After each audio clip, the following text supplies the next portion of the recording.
It is a frozen morning in early 1945, somewhere along a flooded river in Western Europe, carefully sweeping the soil with long metallic discs, listening for the faint hum of buried explosives.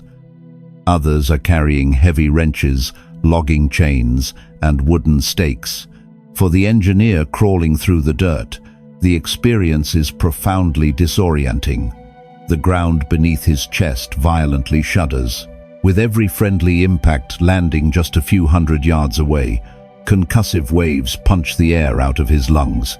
His hands tremble from the vibrations in the soil, yet he must keep his grip steady on the detonator pin. The deafening roar of his own artillery is terrifying, but it is his only protection. It swallows the metallic clink of his tools and isolates him from the men trying to kill him. Working inches at a time, the engineers pull the fuses, lay down white engineer tape to mark the safe lane, and drag themselves forward. The system works. The artillery physically and psychologically separates the enemy from the breach. But pulling the fuse from a mine is a solitary, quiet act. A man lying in the mud presents a very small visual signature. The true limits of this invisible shield would be tested only when the army reached the water. A minefield merely delays a force, but a destroyed bridge halts it entirely. To cross a deep, fast-flowing river, the engineers could no longer crawl in the dirt. They would have to stand upright. These are the combat engineers. On any other battlefield, their actions would be classified as immediate suicide.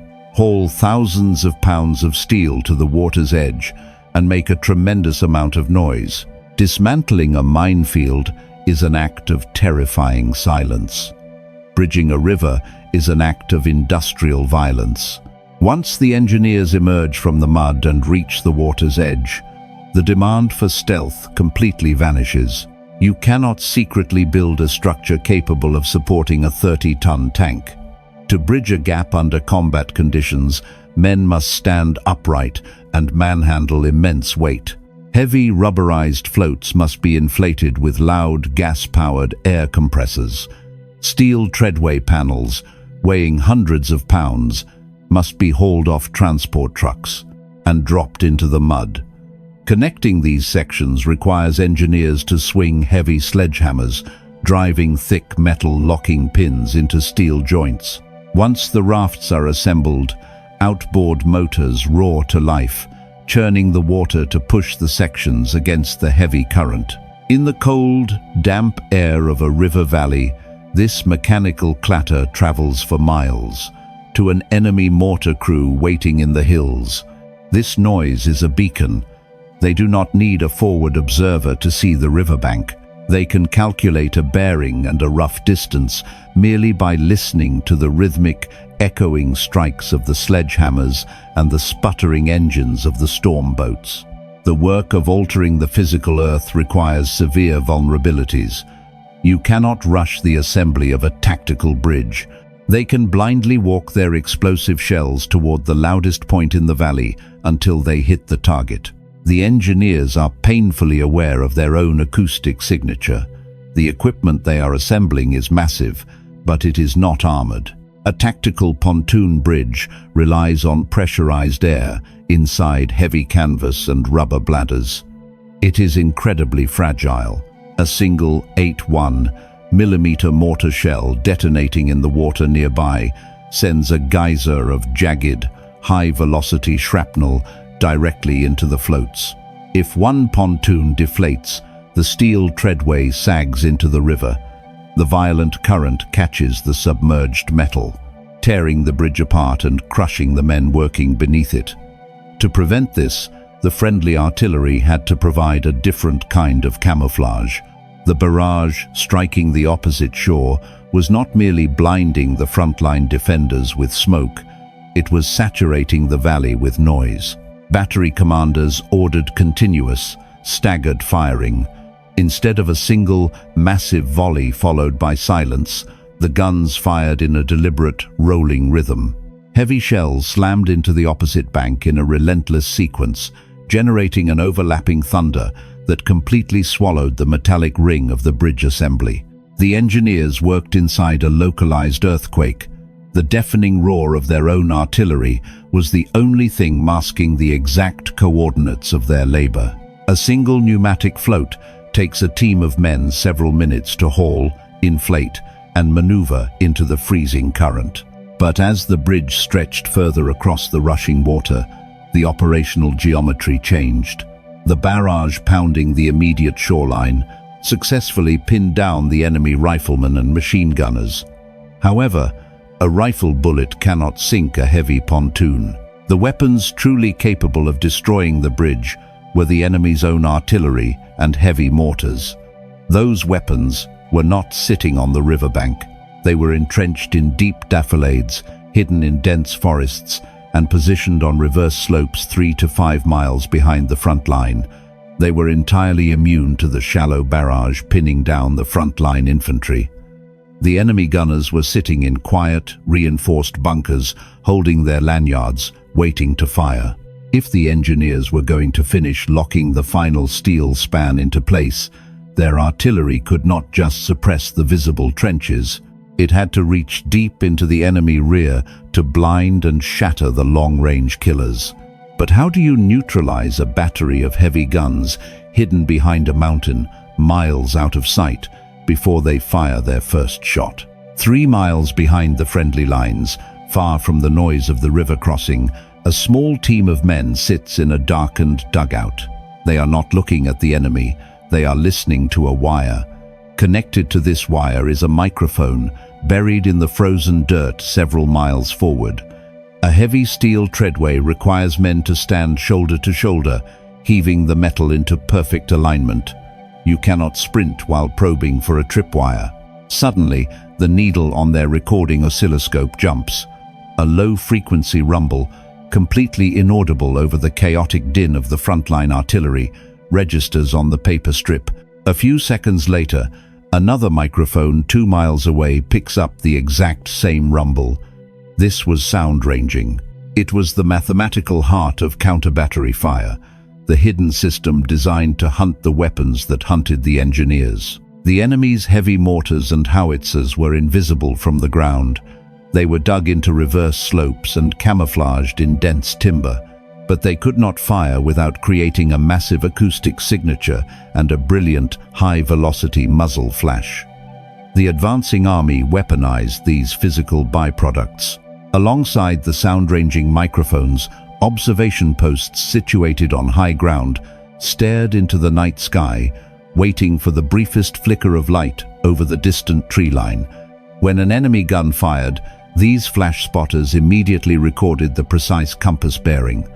Above the battlefield, unarmed spotter planes circled during daylight hours.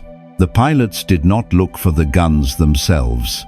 They looked for the subtle mistakes of the men operating them. A new set of tire tracks curving into a forest, a patch of snow melted by muzzle blast, or a freshly cut camouflage net were fatal errors. All of this data, the millisecond differences in sound waves, the intersecting compass bearings, and the aerial photographs flowed backward through miles of fragile telephone wire. Diffusing a telemine demands absolute stillness and fine motor control. The engineers are performing the slowest, loudest, and most heavily encumbered tasks in modern war, into a centralized fire direction center. Inside these tents, men with slide rules and plotting boards turned physics into geometry. They did not guess where the enemy guns were located. They calculated an exact coordinate. Once the target was confirmed, the execution was merciless. The Fire Direction Center bypassed the lighter field guns, supporting the infantry, and assigned the mission to the heaviest artillery available, usually 155 mm or 8-inch howitzers. These massive weapons fired shells weighing nearly 100 pounds. For the German artillery crew sitting in their hidden timber bunker miles behind the river, the end came without warning. Because the heavy shells traveled faster than the speed of sound, the incoming rounds struck the earth before the shriek of their approach could even be heard. A concentrated counter-battery strike did not merely aim to suppress, it aimed to obliterate. High explosive shells shattered the enemy gun carriages, detonated their stockpiled ammunition, and collapsed their overhead cover. Back at the river, the engineers swinging sledgehammers and running outboard motors never saw this secondary battle. They only knew that the devastating heavy artillery fire they expected never materialized. The invisible dome over their heads held firm. Protected by this surgical, deep-reaching violence, the final steel pins were locked into place. The bridge was complete, directly inside a pre-sighted kill zone. From the opposing bank, a forward observer watches them through the magnification of his trench periscope. Within minutes, 30-ton tanks began rolling across the heavy treadways, crossing the water and pushing into the enemy rear. But getting the mechanized spearhead across the river was only the beginning. An army consumes thousands of tons of fuel and ammunition a day. To sustain the breakthrough, the supply trucks had to follow, and the roads waiting on the other side of the river had been systematically cratered, mined, and destroyed. The engineers had to keep working, but this time they had to rebuild the physical geography while moving alongside the assault. The armored spearhead has crossed the river, pushing violently into the opposite tree line, but an army is tethered to its logistics. A mile behind the advancing tanks, a column of 2.5-ton supply trucks idles near the water. Ahead of them is not a road, but a deliberate ruin. Retreating German forces have detonated deeply buried charges, leaving 50-foot craters in the earth. They have felled massive trees across the asphalt and destroyed the drainage culverts, turning the route into a freezing swamp. To fix this, an unarmored heavy tractor, a D7 bulldozer, clatters forward into the devastation. The operator sits completely exposed on a high steel seat. He is running a massive diesel engine so loud it drowns out shouted commands. Around him, sappers are wading through the freezing mud with heavy logging chains. The math of logistics is absolute. The geometry of the battlefield is entirely in his favor.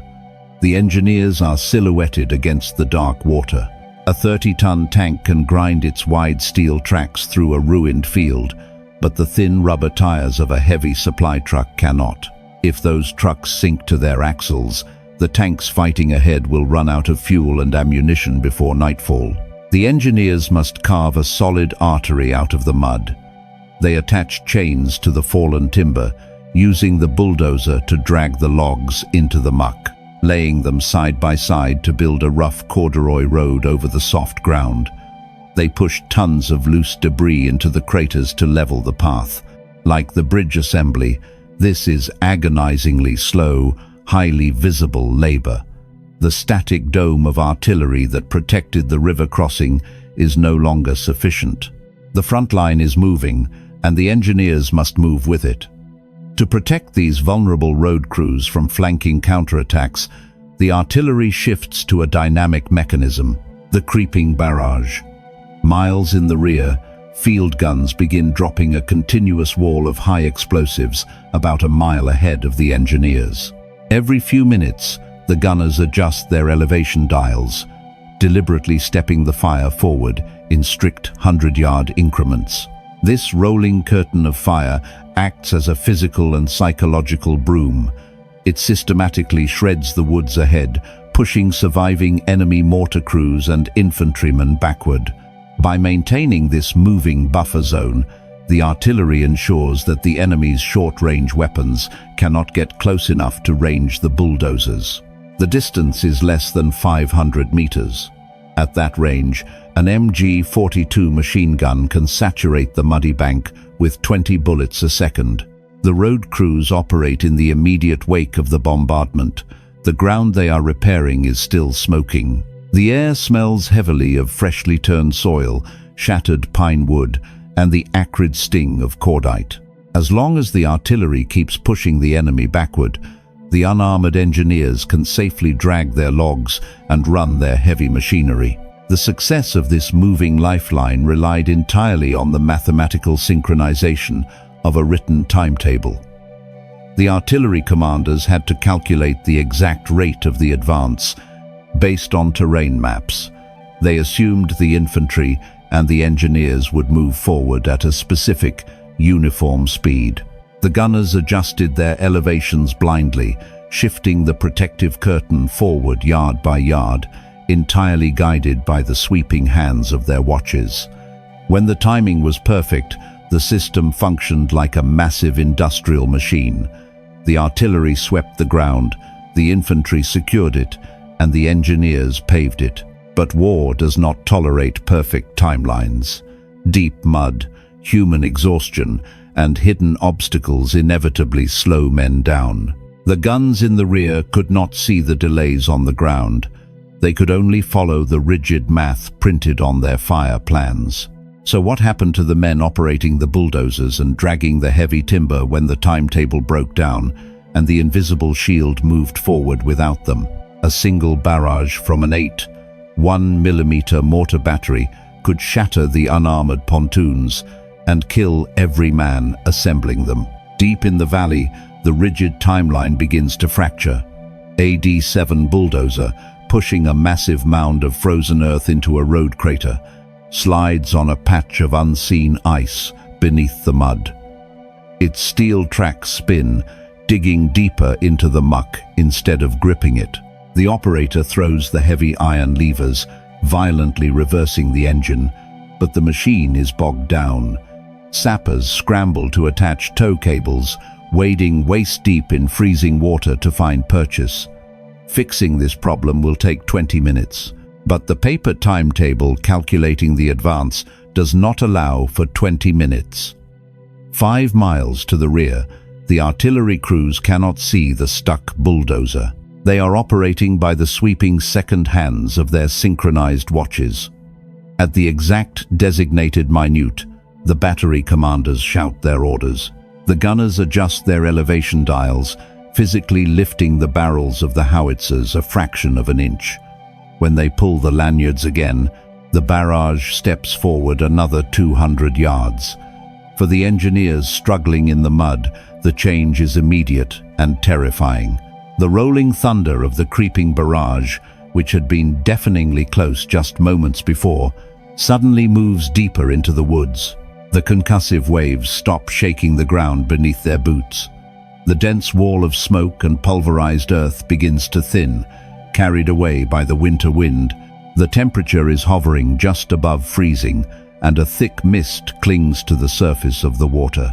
The defenders have the ammunition, the clear line of sight, and the strict operational orders to prevent a crossing at all costs. The acoustic camouflage evaporates.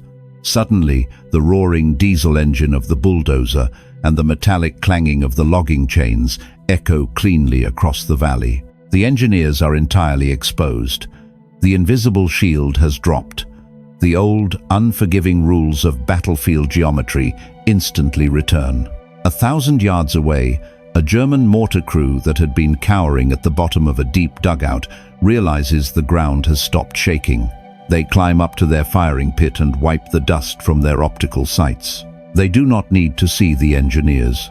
The naked roar of the heavy machinery gives them a perfect acoustic bearing. They dial the coordinates into their 1mm tubes, drop the high explosive rounds into the barrels, and turn away from the muzzle flash. There is no warning.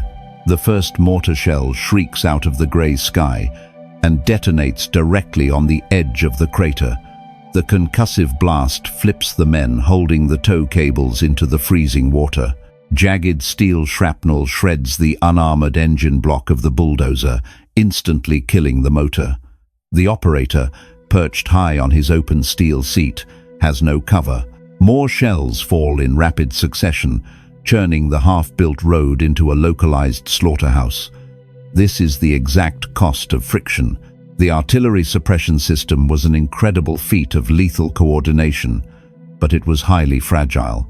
The infantrymen watching from the rear expect the slaughter to begin at any second.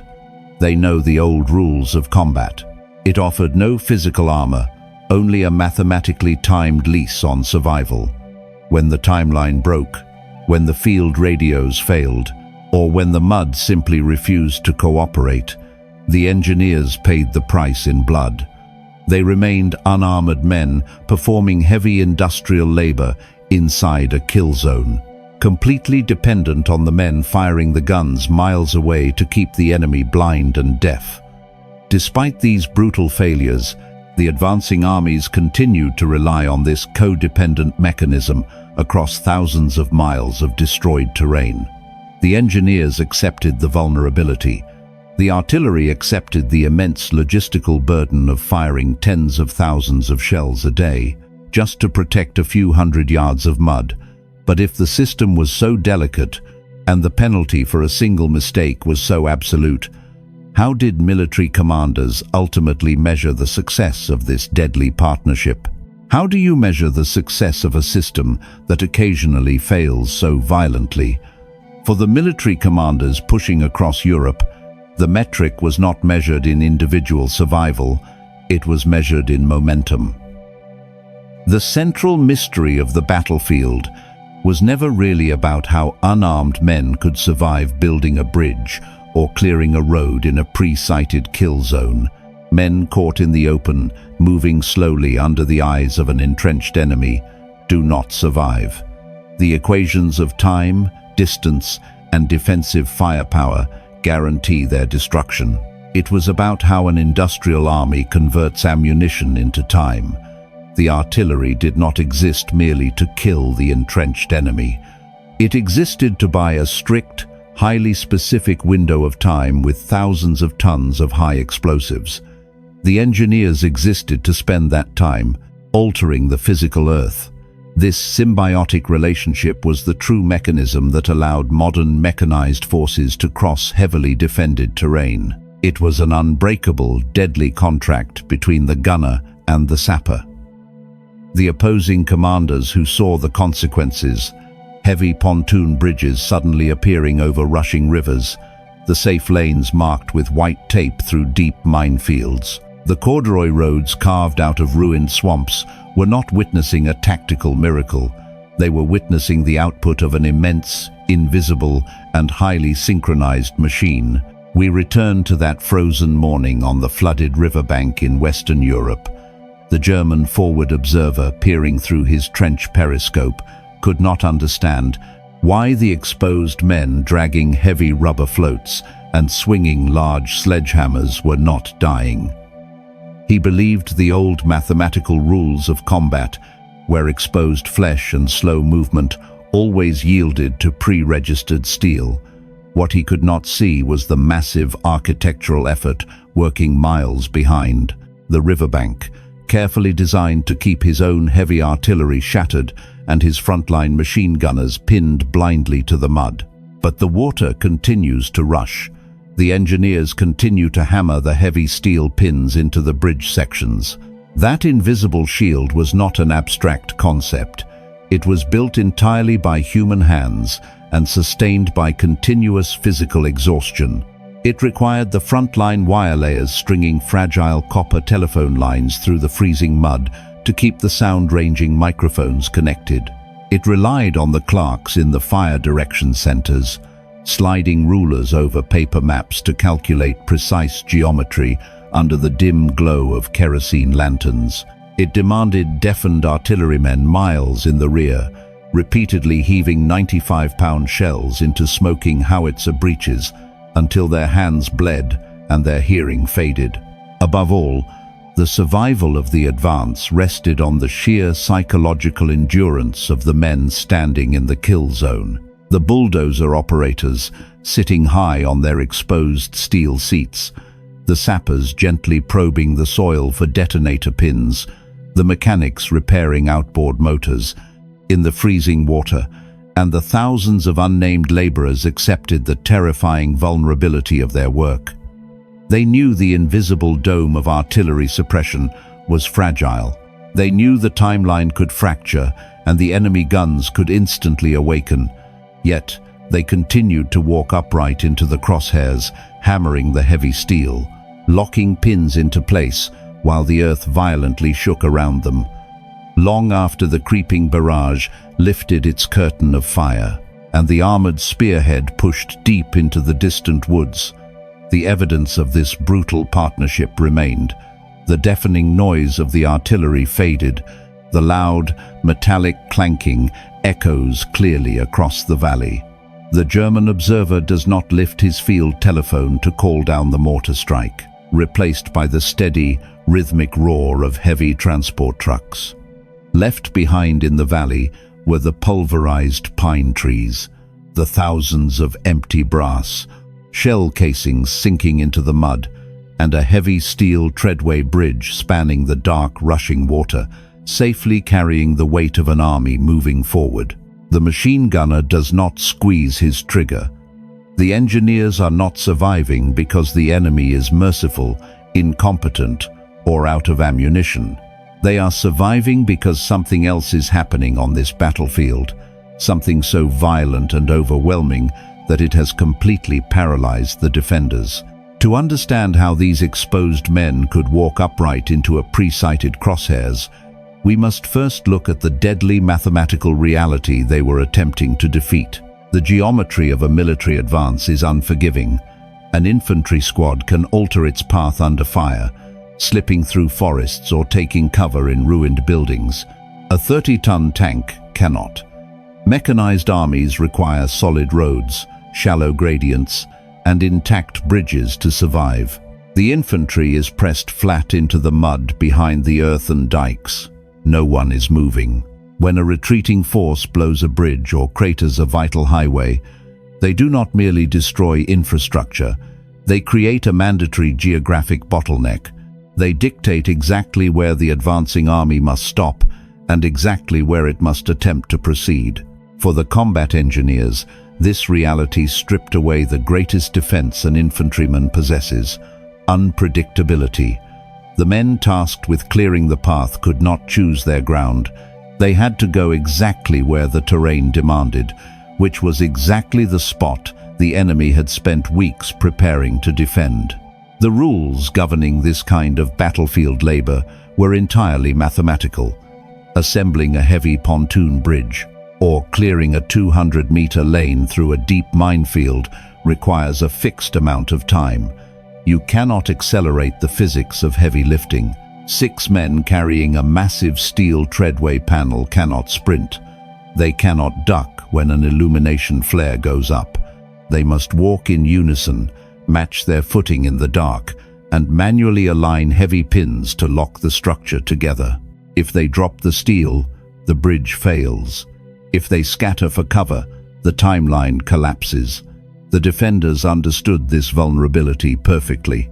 Long before the advancing army arrived, defensive commanders mapped the terrain and identified every logical crossing point, every narrow ravine, and every vital intersection. Across the water, concealed in the dense tree line, and behind thick concrete reinforced with earth, the enemy is waiting. German artillery officers assigned numbers to these locations. They measured the distances, calculated the windage, and adjusted the elevation of their weapons. They created pre-registered target zones. A mortar crew miles behind the front line did not need to see the river to kill the men working on it. They only needed a forward observer hiding in the trees to pick up a field telephone and call out a single reference number. Once that order was given, the math was absolute. An experienced mortar crew could drop high explosive shells onto a registered target within 45 seconds. If building a temporary bridge required 3 hours of continuous, exposed labor, and the enemy could obliterate the site in less than a minute, the operation was structurally impossible. The engineers had no armor to deflect shrapnel. They had no natural concealment on the open riverbank. The moment they began driving steel stakes into the frozen ground, hammering pins, or running the outboard motors of their assault boats, the noise alone would announce their exact position. Commanders could not solve this problem by simply sending more men. Crowding more engineers into a confined, pre-sighted kill zone only guaranteed higher casualties and destroyed equipment. Nor could they rely on the darkness of a winter night. Artillery flares would instantly turn the sky to daylight, exposing the work crews in sharp silhouette against the reflective surface of the water. German observers have mapped every meter of this riverbank. Their machine guns are locked onto fixed firing lines. The brutal reality of the front line dictated that physical engineering work could not coexist with active defensive firepower. If the engineers could not change the geography and they could not assemble a bridge faster than a shell could fall, they were left with a fatal equation. They had to find a way to stop the defenders from pulling their triggers. But destroying every hidden machine gun and mortar pit before the crossing began was a logistical impossibility. The answer required a different mechanism entirely. The solution to the deadly math of the crossing was not to kill every enemy soldier. Destroying deeply entrenched infantry requires a direct hit from a heavy shell, a statistically improbable outcome against thick concrete and timber overhead cover. Instead, the advancing army relied on a different operational mechanism: suppression. The goal was not to annihilate the defenders, but to mentally and physically paralyze them just long enough for the engineers to finish their work. Military planners understood that human beings cannot function under a continuous, concentrated rain of high explosives. When a 155mm artillery shell detonates 50 meters from a trench, the men inside may survive uninjured. Their mortars are pre-registered, the exact coordinates of the shoreline already calculated and dialed into their optical sights. But the concussive wave violently compresses their lungs. The ground shudders hard enough to knock a standing man to his knees. The noise is not merely loud, it is a physical blow that shatters concentration and scrambles the inner ear. Survival instinct overrides tactical discipline, forcing even veteran soldiers to the bottom of their dugouts, their hands covering their heads, their faces pressed into the dirt. This was the invisible shield that protected the combat engineers. A preparatory barrage was designed to create a total sensory blackout over the enemy positions. The most dangerous man on the defensive line was the forward observer. His optics and his field telephone were the tools that could summon a mortar strike onto the exposed engineers. The artillery barrage systematically dismantled his ability to operate. Jagged shrapnel flying at supersonic speeds shredded the fragile copper communication wires laid across the terrain, physically disconnecting the observer from his firing batteries miles to the rear. Even if a wireless radio survived the bombardment, the relentless, overlapping roar of detonations made voice commands impossible to transmit or hear. Simultaneously, the barrage blinded the defenders. Heavy shells churned the frozen topsoil into the air, creating a dense, lingering fog of pulverized earth, cordite smoke, and debris. They know exactly where the crossing must happen. Yet, down by the water's edge, a group of men is standing completely exposed. Through the narrow slit of a concrete bunker or the lens of a trench periscope, the German observer could no longer see the silhouette of the riverbank. He could only see a swirling wall of grey dust.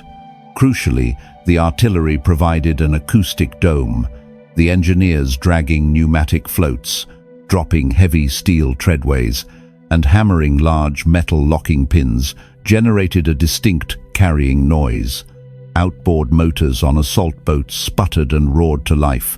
Under normal conditions, that mechanical clatter would easily travel across the cold valley air, pinpointing the exact location of the crossing site.